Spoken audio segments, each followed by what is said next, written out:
السلام علیکم، welcome to my channel free speak. دوستو، آج کی یہ میری کہانی کسی کی زندگی پہ گزری ہوئی ایک سچی اور سبق آموز کہانی ہے۔ کہانی سننے سے پہلے میری گزارش ہے کہ آپ میرے چینل کو سبسکرائب کر دیجئے اور ساتھ میں دیے گئے بیل آئیکن کو پریس کر کے آل نوٹیفیکیشن بٹن کو سلیکٹ کر دیں۔ سمر ایک شریف اور دیانتدار شخص تھا اور اس کی بیوی بھی سلجھی ہوئی خاتون تھی۔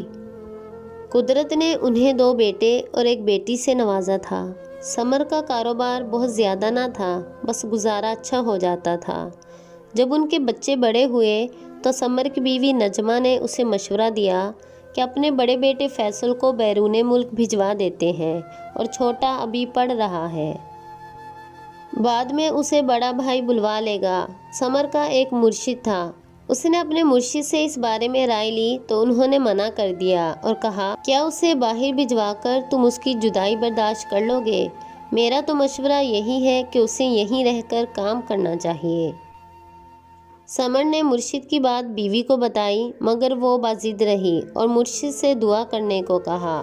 دونوں میاں بیوی کو اپنے مرشد پر بہت یقین تھا۔ ان کی ضد دیکھ کر مرشد نے ان کی بہتری کے لیے دعا کی اور ان کے بیٹے کو باہر جانے کی اجازت دے دی گئی۔ بیرون ملک جا کر پہلے تو کئی مہینے بے روزگار ہی رہا۔ آخر اس نے وہاں ایک لڑکی سے شادی کر لی۔ اس کے بعد اسے وہاں کام مل گیا اور وہ اپنے ماں باپ کو بھی پیسے بھجوانے لگا۔ پھر ماں باپ نے اسے اپنے چھوٹے بیٹے کو بلوانے کا کہا تو فیصل نے کہا، کچھ انتظار کریں، میں اسے جلدی بلوا لوں گا، ابھی تو آپ گھر بنائیں اور اپنے حالات اچھے کریں۔ فیصل والدین کو پیسے بھجواتا رہا۔ انہوں نے بڑے شہر میں ایک اچھی جگہ 3 منزلہ گھر بنا لیا۔ اس دوران اس کے باپ کو کینسر ہو گیا۔ فیصل اس بارے میں جان کر بہت پریشان ہوا اور اس نے باپ کو علاج کے لیے اپنے پاس بلا لیا۔ چھوٹا بھائی ارشد ماں اور بہن کی دیکھ بھال کے لیے پاکستان میں ہی تھا، مگر خدا کو کچھ اور ہی منظور تھا۔ سمر بیرون ملک علاج کے باوجود صحت یاب نہ ہو سکا اور اللہ کو پیارا ہو گیا۔ اس دوران فیصل نے اپنے بھائی کو بلانے کے کاغذات تیار کروا لیے۔ والد کی میت کے ساتھ وہ پاکستان واپس آ گیا۔ باپ کی آخری رسومات سے فارغ ہو کر فیصل نے ارشد کو باہر بھجوانے کی تیاری مکمل کی اور اسے بیرون ملک بھجوا دیا اور خود پاکستان میں ہی ٹھہر گیا۔ ارشد کو بیرون ملک کوئی خاص مشکل پیش نہ آئی کیونکہ اس کی بھابھی وہاں موجود تھی۔ اسے وہاں ملازمت تو نہ ملی لیکن ایک پاکستانی بزنس مین کے ساتھ کام کرنے لگا۔ اس کے حالات بہت اچھے ہو گئے تھے اور اس کی بھابھی کی خواہش تھی کہ کوئی لڑکی دیکھ کر اس کی شادی کر دی جائے تاکہ اسے وہاں کی شہریت بھی مل جائے۔ کچھ ہی عرصے بعد اس نے ایک پاکستانی لڑکی سے اپنے دیور کی شادی کر دی۔ ارشد کی بیوی بہت خوبصورت اور پڑھی لکھی تھی۔ اسے اپنے خاوند سے بہت پیار تھا، لیکن دوسری طرف ارشد کی ماں اپنے بیٹے کو پاکستان میں شادی کے لیے بلا رہی تھی کیونکہ اس کا باپ اپنی زندگی میں اپنے آبائی علاقے میں اس کا رشتہ طے کر چکا تھا۔ اب وہ گھرانہ اپنی بیٹی کی شادی کرنا چاہتا تھا۔ ادھر ابھی ارشد کو شہریت ملنے میں کچھ دیر باقی تھی، مگر لڑکی والوں نے اس قدر مجبور کیا کہ ماں نے بیٹے سے کہا، تم سب کچھ چھوڑ کر پاکستان آ جاؤ۔ بالآخر ارشد نے ماں کے حکم کے آگے سر جھکا لیا اور واپس آ گیا۔ اس کی ماں، بہن اور بھائی بہت خوش تھے۔ اس کے آتے ہی وہ اس کی شادی کی تیاریوں میں لگ گئے اور پھر وہ دن بھی آ گیا جب ارشد دلہن بھیا کر گھر لے آیا۔ دلہن کا نام جمیلہ تھا۔ جمیلہ کے خاندان کے متعلق سننے میں آیا تھا کہ وہ بہت خوشحال اور امیر لوگ ہیں، مگر دور کے ڈھول سہانے۔ جمیلہ توقع سے کم جہیز لائی۔ اس کی ماں نے اس کے ساتھ 10-12 سال کی لڑکی بطور نوکرانی بھیج دی تھی۔ شادی کو کئی مہینے گزر گئے مگر جمیلہ نے بہو والا کوئی کردار ادا نہ کیا۔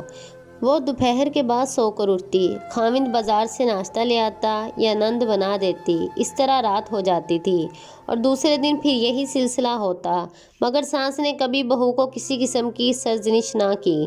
جمیلہ کی عادت تھی کہ وہ دن میں کئی بار اپنی ماں سے فون پر بات کرتی تھی۔ رات بھر شوہر کے ساتھ شاپنگ اور گھومنا پھرنا اس کا معمول تھا۔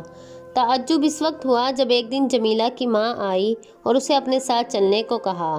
اس کی ساس، نند اور جیٹھ سبھی حیران تھے۔ شوہر نے اسے جانے سے منع کیا مگر دونوں ماں بیٹیاں واپس چلی گئیں۔ جاتے ہوئے جمیلہ کے چہرے پر حیرانی کے آثار ضرور تھے مگر وہ ماں کے حکم پر اس کے ساتھ چلی گئی۔ چند دن بعد ساس بہو کو لینے گئی تو جمیلہ کی ماں نے اپنی بیٹی کو بھیجنے سے صاف انکار کر دیا۔ کچھ دنوں کے بعد ماں بیٹا دوبارہ اسے لینے گئے مگر انہوں نے پھر صاف انکار کر دیا۔ ہم نے اپنی بیٹی کو اس گھر میں نہیں بھیجنا۔ انہوں نے اس کی وجہ معلوم کرنا چاہی تو پہلے ٹالتے رہے اور پھر کہنے لگے جس گھر میں نند اور ساس کی چلتی ہے ہماری بیٹی وہاں کیسے رہ سکتی ہے؟ ہر وقت اسے جہیز کملانے کے طعنے دیے جاتے ہیں اور صبح سویرے اس کا دروازہ کھٹکھٹانا شروع کر دیا جاتا ہے۔ یہ سن کر ماں بیٹا ہکا بکا رہ گئے اور قسمیں اٹھانے لگے۔ جمیلہ نے کمرے میں آتے ہوئے اپنی ماں کی گفتگو سن لی تھی۔ اس نے کہا آپ کو یہ سب باتیں کس نے بتائی ہیں؟ تو وہ بولی تمہاری خادمہ نے۔ اب جمیلہ کو ساری بات سمجھ آ گئی تھی۔ اس کے ہنستے بستے گھر کو جہنم بنانے والی خادمہ ہے جسے گھر کے کام کے لیے رکھا گیا ہے۔ جمیلہ نے کہا مجھے محسوس ہوتا ہے کہ یہ لڑکی میری امی کے کان بھرتی رہی ہے اور امی نے بھی مجھ سے پوچھے بغیر اس کی باتوں پر اعتماد کر لیا ہے۔ یہ ساری غلط فہمی ہے جو دونوں خاندانوں کے درمیان دیوار کھڑی کر رہی ہے۔ اب آپ جائیں، میں چند دنوں بعد اپنے گھر آ جاؤں گی۔ تھوڑے عرصے بعد جمیلہ اپنے گھر واپس آ گئی۔ اس بار وہ اپنی خادمہ کو اپنے ساتھ نہ لے کر آئی تھی۔ وہ ہنسی خوشی زندگی گزارنے لگے کہ اچانک ارشد کی بیرون ملک والی بیوی وہاں پہنچ گئی اور کہنے لگی کہ ارشد تو میرا شوہر ہے۔ ارشد نے بیرون ملک مجھ سے شادی کر لی تھی اور میں ارشد کی بڑی بیوی ہوں۔ ارشد پر میرا زیادہ حق ہے۔ جمیلہ کو یہ سن کر بہت صدمہ ہوا۔ ان دنوں بڑا بھائی فیصل اپنی بیوی کے پاس بیرون ملک جا چکا تھا۔ اب گھر میں اس کی ماں، بہن اور 2 بیویاں موجود تھیں۔ ارشد درمیان میں پھنس چکا تھا۔ جمیلہ ارشد کو کہنے لگی ارشد تم نے مجھے دھوکہ دیا ہے۔ ہمارا رشتہ تو بچپن میں ہی طے ہو چکا تھا اور تم نے بیرون ملک جا کے شادی کر لی۔ تم نے مجھے دھوکے میں رکھا اور اپنی شادی کے بارے میں کچھ بھی نہ بتایا۔ جمیلہ چونکہ اچھی لڑکی تھی اور وہ ارشد سے محبت بھی کرنے لگی تھی۔ اس نے ارشد کی خاطر ہی اپنی ماں کو ٹھکرایا تھا۔ جب جمیلہ گھر چھوڑ کے جانے لگی تو ارشد اس سے معافی مانگنے لگا اور کہنے لگا جمیلہ میری بات تو سنو، میں نے مجبوری میں وہاں شادی کی تھی۔ بھابھی نے میری شادی کروا دی تھی تاکہ مجھے وہاں کی شہریت مل جائے اور میں سیٹل ہو جاؤں۔ لیکن امی مجھے بار بار تم سے شادی کرنے کے لیے بلا رہی تھی تو میں امی کی بات کو بھی نہ ٹال سکتا تھا۔ لیکن یہاں آ کے جب میں نے تم سے شادی کی تو میں تمہارا ہی ہو گیا اور مجھے تم سے محبت ہو گئی ہے۔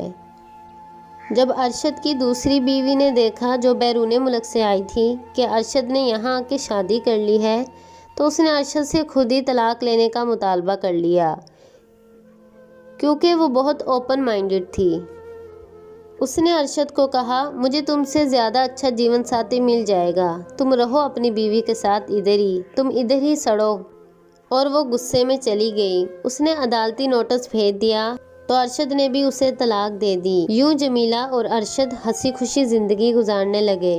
اس کا بڑا بھائی فیصل اپنی بیوی کے ساتھ باہر ہی سیٹل ہو گیا اور ارشد نے اپنی چھوٹی بہن کی شادی بھی کر دی اور اب اپنی ماں اور بیوی کے ساتھ ایک اچھی زندگی گزار رہا ہے۔ دوستو، امید ہے آپ کو ہماری ویڈیو پسند آئی ہوگی۔